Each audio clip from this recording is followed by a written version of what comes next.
Super quick tips to make your slower laptop faster. Go to the search bar and enter Control Panel.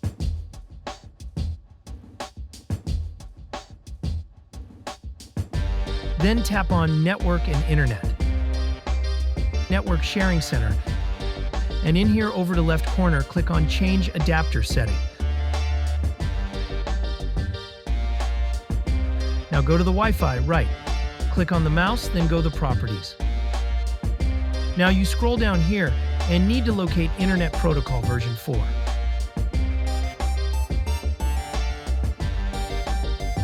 Now go to the Wi-Fi, back to the Properties. Now go and tap on the Configure like this. Now go to the Advanced. Now what you want to do to bands and change it same way.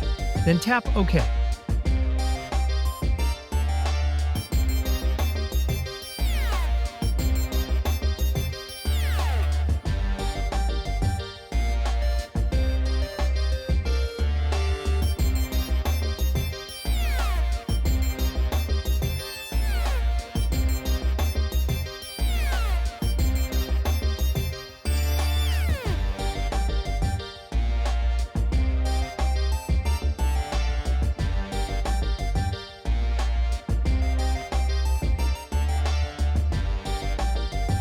Now restart your laptop of PC, your Wi-Fi work faster.